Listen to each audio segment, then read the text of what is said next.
내 인생이 불쌍하잖아. 결혼해서 못난이라고 남편한테 소박을 당하고. 안녕하세요. 이한분 TV입니다. 젊어서는 무쇠 같은 몸이 골골, 밤마다 우는 여인을 누가 달래줄까. 오늘의 사연은 여자의 일생이 고스란히 담은 75세 여인의 가슴 아픈 사연이네요. 동네 사람들은 못난이라고 불러주고, 한날은 동네의 할머니가 무거운 짐을 들고 가시면서 못난아, 할머니 짐 좀 들어줄래? 할머니, 나는 못난이가 아니라 이 토끼예요. 토끼라고 불러주세요. 이렇게 어린 시절은 이름보다는 못난이라는 이름이 익숙했어요. 23살에 결혼을 했어요. 중매가 들어와서 선을 봤는데 다방에서 시어머니가 될 사람이 이리저리 몸을 살피시더니 살림도 잘하고 애도 쑥쑥 잘 낳겠다고 하시면서 아들아, 더 볼 것 없다. 그 자리에서 결혼을 흔쾌히 허락을 했어요. 총각은 미남, 아가씨는 추녀, 어울리지 않는 한 쌍이었어요. 결혼하고 1년이 지나서 아들을 낳았는데 아빠를 닮아서 잘생겼어요. 시어머니가 얼마나 좋아하시는지 그것도 잠깐이었습니다. 남편은 시골에서 공직 생활을 했어요. 어느 날부터 아내가 못난이라고 불평을 하면서 잦은 싸움이 일어나고, 남편이 애도를 시작을 하면서 나는 처음부터 너하고 결혼하고 싶은 마음이 하나도 없었고 엄마가 강제로 시킨 것이니 이렇게 못생긴 여자는 처음 봤다고 하면서 남편은 예쁜 여자하고 바람을 피우면서 어느 날은 집에 데리고 와서 잠을 자기도 하고, 시어머니는 아들 눈치만 보고 있었어요.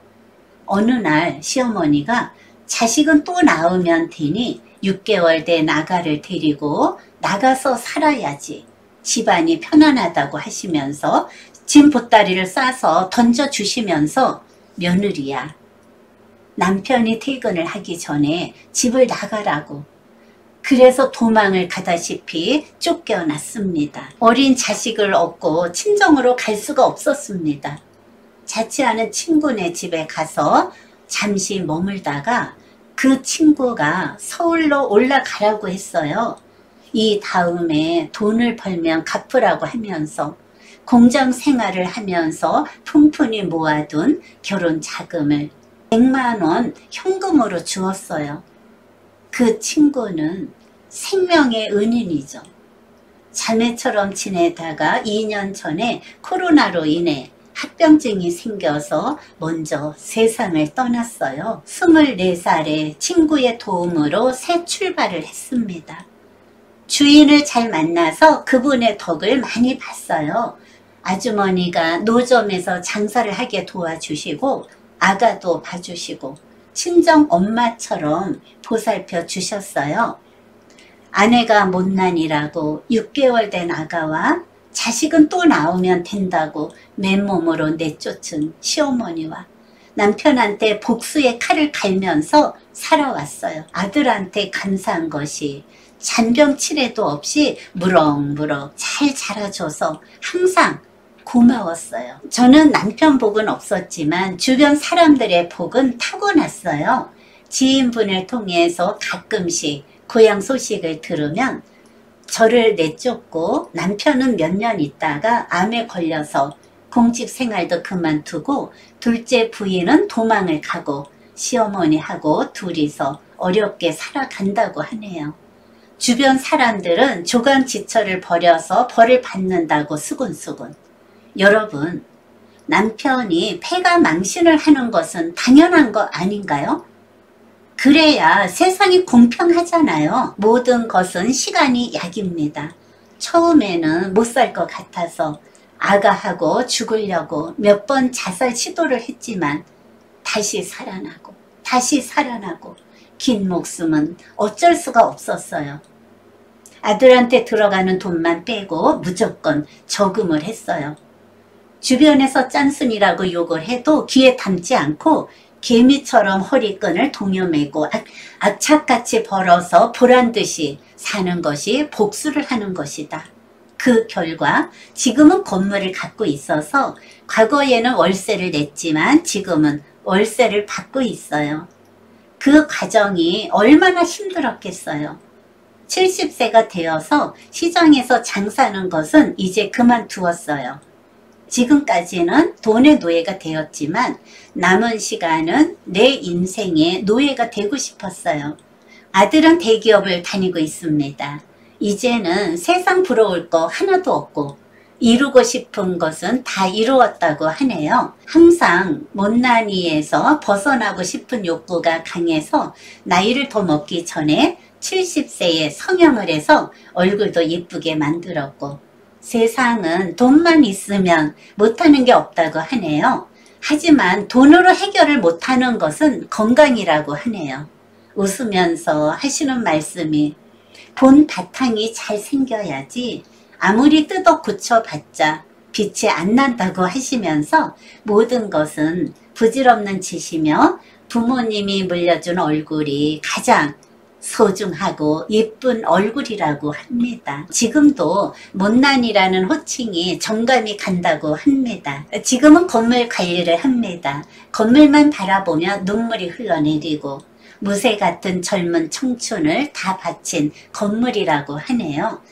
건물 청소는 직접 하면서 정성스럽게 관리를 합니다. 청춘은 무쇠라도 씹어 삼켜야 합니다. 젊었을 때 맨손으로 시작을 했기 때문에 어떤 어려움과 역경과 눈물도 이 모든 것을 꼭꼭 씹어서 삼켜야 했기 때문에 젊어서는 질병과 아픔을 드러내려 하지 않고 삼켜야만 했습니다. 그래야만 살았습니다. 한마디로 무쇠처럼 젊은 청춘을 다 보냈으며 엄마는 강해야 했기 때문에 억척같이 살아왔습니다. 세가 넘으니 무쇠 같은 몸이 골골합니다. 젊어서 고생한 것이 이제 몸이 여기저기 적신호를 보내고 있어요. 그렇죠. 내가 무쇠인 듯 철인처럼 지금까지 살아왔는데 지금은 병원이 일터라고 자랑을 합니다. 머리서부터 발끝까지 온몸이 다 아프니 이제 건강관리를 한다는 것은 늦었어요. 의사가 몸을 이렇게 혹사를 시키고 몸 관리를 이렇게 했냐고 야단을 치면 속으로 의사 양반 젊었을 때 당신도 내 처지가 되어 봐라. 입으로 이 말을 이렇게 할 수가 있니? 이러다가 죽으면 어떻게 하나? 지금까지 살아온 세월이 내 인생이 불쌍하잖아. 결혼해서 못난이라고 남편한테 소박을 당하고 6개월 된 아들을 데리고 서울로 상경을 해서 노점에서 장사를 시작을 해서 건물주가 되기까지의 고생을 한 것의 대가가 몸이 아프기 시작을 합니다. 너무 억울합니다. 아프다는 것이. 이제 살만하니 몸이 가만히 있지를 않고 머리서부터 발끝까지 다 아프니 아프다는 말을 입에 달고 살아가는 신세가 되었어요. 밤마다 죽는다는 것이 무섭고 두려워서 자다가 방구석에서 한없이 울어대고 여러분 밤마다 여인이 눈물을 흘리는 것은 이런 것이 아닐까. 23살에 시집을 와서 꽃다운 청춘이 무쇠처럼 살아온 삶은 여인의 한과 고독과 애로움 그리고 고통을 밤마다 눈물로 소통을 한다는 것을 알게 되었어요. 여러분 겉은 천하장사 무쇠같이 남자처럼 살아왔지만 속은 연약한 여자라는 것을 알게 되었어요. 밤마다 우는 여인의 마음을 누가 보상을 해주고 누가 눈물을 닦아주며 누가 달래줄 수 있을까? 지금까지 시청해 주셔서 고맙습니다.